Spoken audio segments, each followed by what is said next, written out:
Another day of being based and laughing at journalists who think they're experts on things. I wanted to talk about something today. Again, as always, do not harass the person who wrote this. Do not contact them. Don't go to their website even. I'm sure I will archive, link it so you can check it out if you want to. But a lot of the times I've noticed that people, it's almost like these are bait. Like it's like egging you on to get people riled up to attack them so they get engagement. Then they make money off of clicks. And then they can be on Twitter like, look how oppressed I am. I was attacked for my take on the Batman. You know, I don't want to feed into that. It's garbage. T is here with me today. We are just laughing at this concept. I've seen a few journalists say this. I saw it originally on IO9 and I saw it on, I believe, Gizmodo in Australia. And I have seen a general sentiment on Twitter about this as well, but Twitter's a hellhole. But T, you haven't been here in a while. I got to get your take on this.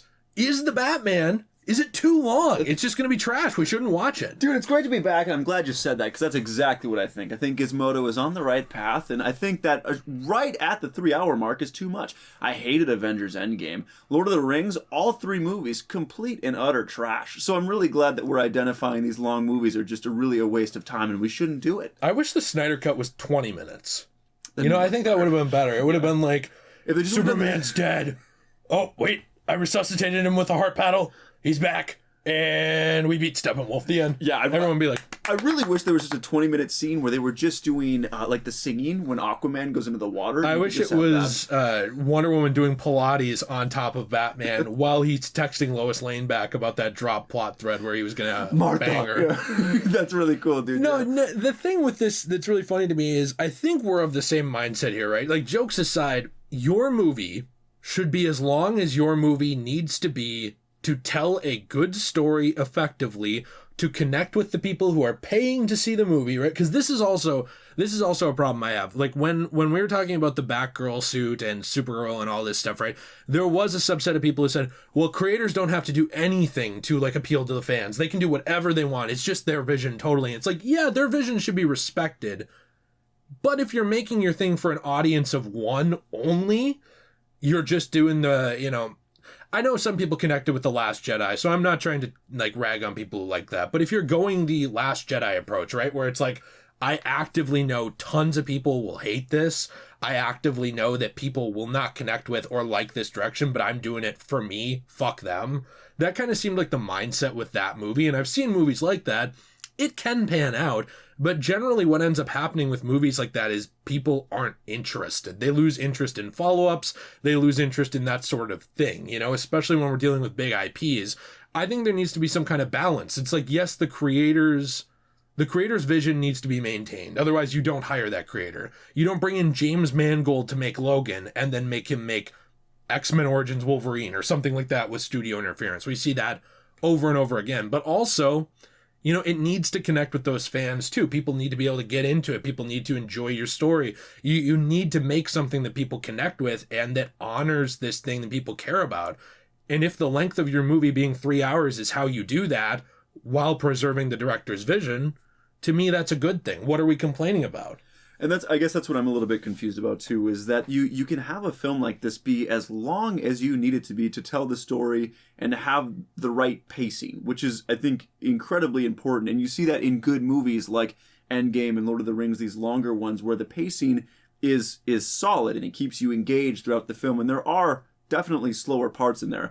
But like you said, if you've got a story that you feel that you can tell and it has to be 3 hours long, I think that's fine. And that the thing is too with these movies is you aren't seeing like a Disney animated movie be 3 hours long. No. You're seeing things like for more mature audiences where you're getting settled in and engaged in the story throughout the entirety of the time. You're not going to bring your 6-year-old to go see the Robert Pattinson Batman movie, even though I think I did see it was rated PG-13. Nonetheless, you're not going to do it because you know what you're getting into from the trailers, the way the movie's marketed. It looks like a very dark movie. Right. So that's something where you know the audience that you're presenting the film to. You know that this is something where you're challenging them with hopefully a really solid story. So it comes down to pacing. And from everything that we've seen from the trailers, from the score of the movie, everything looks awesome. So I guess what I'm confused about is why people would be mad about a longer movie when all that I've seen about this movie looks great. Like, I'm excited and I'm glad it's longer. I don't want it to be like Venom where it's an hour and 20 minutes and we're out the door. You know, and it seems like they cut out character development and stuff just to make it a fast. You know, that's the thing too, by the way.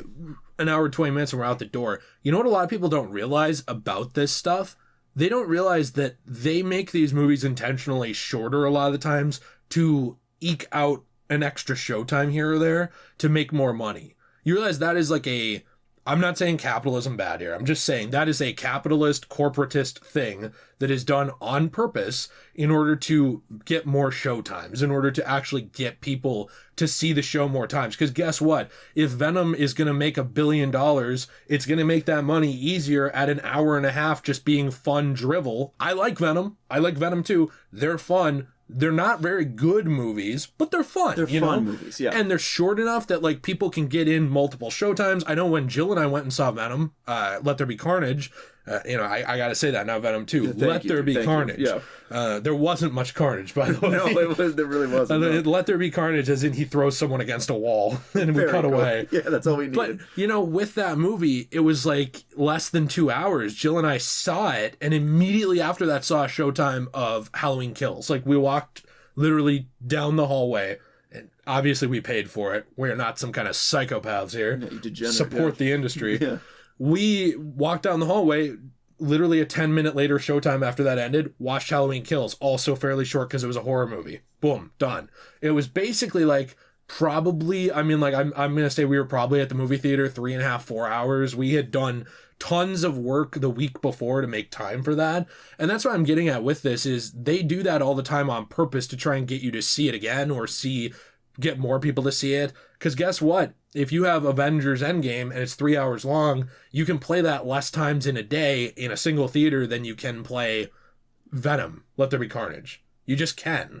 That's my thing though, is do you want the hack job movie that is edited down quickly to get you in and out and just be like, it was fun, whatever? Or do you want the better version? Because I know a lot of people still don't like this movie. That's fine. There would have been a lot better reception to things like Batman v Superman if we saw what that movie originally was. Granted, a lot of people, it still would not be for them. Totally fair. But at least people wouldn't be like thinking it was a complete and utter train wreck, And now we're just having these things where like the real version of the movie has to be released later, like that or the Snyder Cut or whatever. I just don't get it. No, and I guess that's what's weird too, is that you're getting more content. You're getting to understand the true, like the actual vision of the director. Because obviously, it feels like a lot of the times these movies, like the Snyder Cut or examples like that, they go in like the director has what he wants to do, and he makes it longer than what the studio wants. So the studio pieces up what they don't want, or what they can think, or basically say you need to cut out this much time out of the film so that we can still attract audiences. And I think that we're beyond that point now, and I don't know why we're hearing this, but I feel like we're well beyond the point of audiences can't hang around for 3 hours. There have been quite a few examples of people that are very excited for a film. There's a good 3 hours of that film that they actually enjoy from beginning to end. And if a movie is well done and it's getting good reviews and there's a lot of hype behind it, people will go see it regardless of if it's an hour 20 or if it's 3 hours, as long as they're entertained and enjoying the story and there's quality work there. So yeah, I guess I don't understand what the frustration is. I'm a little bit confused because from everything and everyone that I've seen, everyone who's seen the trailer, even on like the subreddits there's a specific subreddit for this movie, and already, yeah. and every post is like the score. There's another new TV spot over in Europe that posted. And, like it's just constant excitement about this stuff, and I've enjoyed every second of scrolling through it. I've enjoyed every bit of content that comes through. So being a little bit concerned about the watch time, I'm not at all. You had this issue with The Witcher 3. You had this issue with with a game like not Mass Effect, but it was Dragon Age Inquisition, right? Mm-hmm. There are things in our lives right now for you and me that we have a hard time making time for.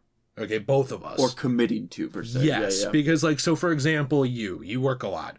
Would it be easier and feel more rewarding for you personally to feel like you made it through 3 games in a month that were 10 hours long, or you made it through a fourth of a 150-hour-long game? Do you get what I'm saying? For sure. There are products that are not geared at some people depending on where they're at in life. And I'm not saying the Xbox 360 thing where like the Xbox One was originally going to be always online and they were like, well, what about people who don't have internet? Well, then don't get it. I'm not saying that. I'm just saying like you need to make your own time for that stuff as you see fit. If the movie's too long for you, I get it. You could always pay basically the same amount when it comes out on 4K or Blu-ray as you would pay to take you and maybe your significant other or you and a friend to the movie, because you're going there. You know, you have to pay for tickets, you have to pay for food if you're going to get it, or you have to pay for food that you sneak in. We know you do that anyway, you liar. You know, like you have to do all this stuff, all these hoops to get in the door already.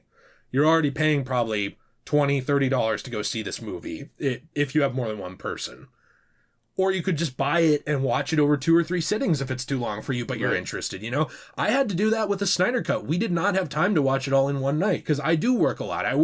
People don't know this. I work between 60 and 80 hours a week. Sometimes I'm sure I work more than that because I literally don't keep track because I just have a lot of work to do. You know, but what I don't do is I don't advocate like, well, they got to make The Witcher shorter for me, or, oh man, I don't have time for What If this week. Why are they releasing too many shows so fast? It's like, I'll get to them when I get to them. You know, I have to take them at my pace, and that's okay. And if the Batman's too long for you, but you really want to see it, you can wait, and it will come out on physical. Or if you really wanted to, for some reason, you could go in for an hour and 15 minutes and then leave and then pay for another ticket later. I don't know why you'd do that. Not very cost effective. But you could, you know, like there are options to split that up for you. Yeah. I just don't understand why it kind of comes off to me like this is a problem because the people who don't have time for it want it to be shorter. But like you said, a lot of these same people will binge Netflix shows, they'll binge HBO Max shows and stuff like that on their own time. And that's what I'm saying is if you don't like the length, take it on your own time. I understand.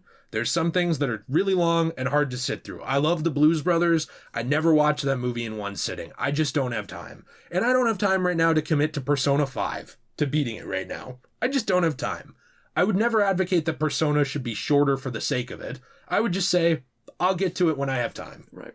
I don't know. Distinct difference. Yep. It's just weird to me, and I don't like it. If I will throw this in as a final thought, if adding extra time to your movie is for the purpose of bloating it, or adding extra time to your game is for the purpose of bloating it, to make it seem like a more important product than it is, then yes, that fat should be trimmed.